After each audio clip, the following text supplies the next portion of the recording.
Hey everyone, it's Ryan Howe with Small Business News. I got a good one for you today. For those that don't know, this is the program where I share just some of the information I share with my clients every single day. I'm a business coach, works out of West Michigan and around the country. And yeah, today I found this great article that came through my feed on psychological safety for new hires, and I wanted to get this out and just comment on it. I thought it was great. Links are going to be in the description down below. So let's get into this again. This is from Harvard Business Review under their Leadership and Managing People section. This is research. New hires psychological safety erodes quickly, and I think we're all aware of that piece here is when you come into a business, right? You got ideas. This is the way it's going to be there, and slowly or quickly you realize, man, this is not what I thought it was going to be. And that's a piece here where they've actually done studies on what that looks like for people, and I think it's great information that I'm going to be sending to my clients to help them better understand what happens when new people come into their organization and how they can work with their leadership team and their management to try to make that not be a thing, and also use this information to help make their workplaces better. This is from, we got Bransby, Kerosene, and Edmondson. So in October 2021, Delta Airlines CEO Ed Bastian noted a significant shift in the airline workforce as it emerged from the COVID-19 pandemic. Speaking to investors, he called it a juniority benefit instead of juniority. Many of our most experienced employees have chosen to retire, and that's opened up opportunities for younger people, he said, framing the changes as advantageous for the company. But juniority benefits were not without costs. Delta, like other airlines, struggled to bring its new employees up to speed. The chief issue we're working through is not hiring, but a training and experience bubble, said Bastian on an earnings call. And that piece is what almost all of my clients are currently dealing with, and for businesses around the country. We have 10,000 boomers are retiring every single day. 10,000. They're done. And what that's doing is leaving a huge enterprise level knowledge void that isn't there. So we have to get people up to speed quicker. And it is a big learning curve. Let's back to this now. The challenge is not unique to Delta. Across industries, manufacturing to healthcare, we talked about that. Again, the latest research suggests one catalyst for learning is awful lacking when it's needed most: psychological safety. Now, decades of psychological safety research underscore its role in helping people learn, collaborate, and perform at work. Again, let's just look at it this way. The fact that your psychological safety means that you're able to speak up and not worried about either getting shot down, yelled at, or fired. Like, that's at the base level, that's where it comes to. By reducing the fear of being seen as ignorant or inept, psychological safety enables learning behaviors that are integral to settling into a new role in organizations, such as asking a question or seeking help. Again, it's super important. We want folks, when they're coming in, to know we expect you to ask questions. And I will tell you this much: the organizations that are questioning organizations, where you have to have an answer for the questions that are asked, always do better. They thrive. They're more resilient. They are more nimble. They're able to make adjustments to the market much quicker and much more effectively than those that are just, we've always done it this way here. So back into it.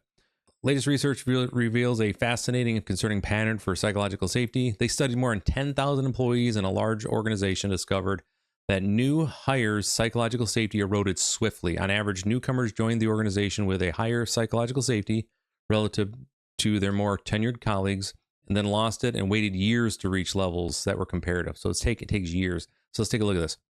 This cool little chart here. So this is over the top here. This is the psychological safety rating, right? 5 being high, 1 being low, and then length of service. So you'll see when new hires come in, they're extremely high.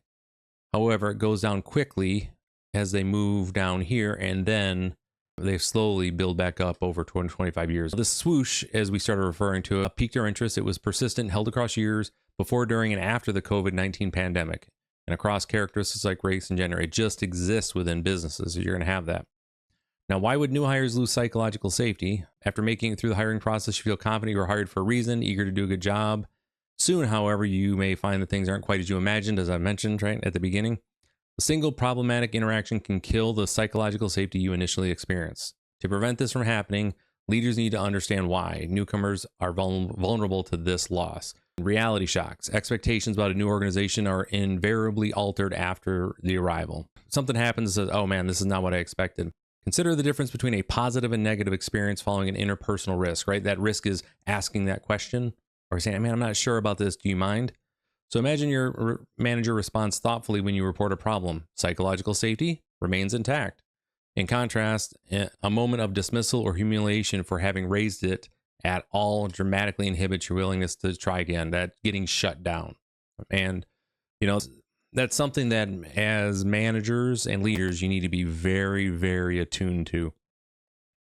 You have more information than the people typically below you about the workings of the organization at a larger level. So some of their suggestions, won't work for X, Y, and Z reasons. You need to be able to have an environment where you can say, that won't work. Hey, I don't have time to explain it to you now. Let's get a meeting scheduled so I can talk you through it, or handle it right at that time, whatever it looks like to you. It's just not a no. My favorite phrase that I use when I was in industry and what I coach my clients to say is no, but. And that but is, but if these variables change, that may become an opportunity. So it's always, I say no, but. It's never just a no dead in the water. And what that does is it inspires your team to continue to bring you issues. So they can be aware of, hey, if this variable changes, I should bring this back up again. That's the idea. Now, protecting newcomers' psychological safety. How about going about protecting newcomers' psychological safety? For a leader overseeing organizations experiencing any degree of turnover, and these days, really, who isn't, our findings point to a significant challenge. Without psychological safety, new hires might choose to lay low and keep their ideas and concerns themselves, putting teams and companies at risk of making bad decisions. So we want our folks, especially the new people who have, right, they're seeing everything for the first time, so they have questions. We want to hear those questions. You want them to speak up. So some of the training you can do is going to be interpersonal skills training. And again, when this is something I taught, this is something that when I was in industry, I coached my managers and my first line employees and my supervisors how to have those conversations. I taught them how to do that because for many years now, and this goes way back to when I was in the military, when I was receiving new trainees, I was in the technical training side. The first couple weeks were teaching them how to interact and how to ask the questions that I needed them to ask without any fear. Interpersonal skills training. Our research showed that while new hires' psychological safety initially declined in all conditions, the trend was less severe in departments with high psychological safety. In those department members, psychological safety was 5 to 15% higher than their colleagues in departments. So, this just makes sense. You come into a place that they're used to asking questions and you can be open to it, right? They're going to be able to perform higher or better. That just makes sense. Framing the work. You want to use framing. So, for example, framing work as complex and uncertain clarifies the expectation that things will go wrong. And the sooner someone notices and speaks up about it, the better off everyone is. Similarly, asking questions and listening attentively demonstrates appreciation for ambiguity and uncertainty. So you're letting them know, if you see anything, speak up. And that way they know that's what the expectation is. And then responding appreciatively. When colleagues and managers respond to newcomer questions, ideas, or mistakes with curiosity and support, they can prevent the loss of psychological safety, as I was mentioning before. We want people to be speaking up, especially when they're new, because they're seeing things and like, man, that doesn't make sense. So again, links to this are in the description here. Again, from Harvard Business Review on psychological safety. I cannot overstate how important it is for leaders and managers, and frankly, everyone. I cannot overstate the importance of being open for questions from newcomers.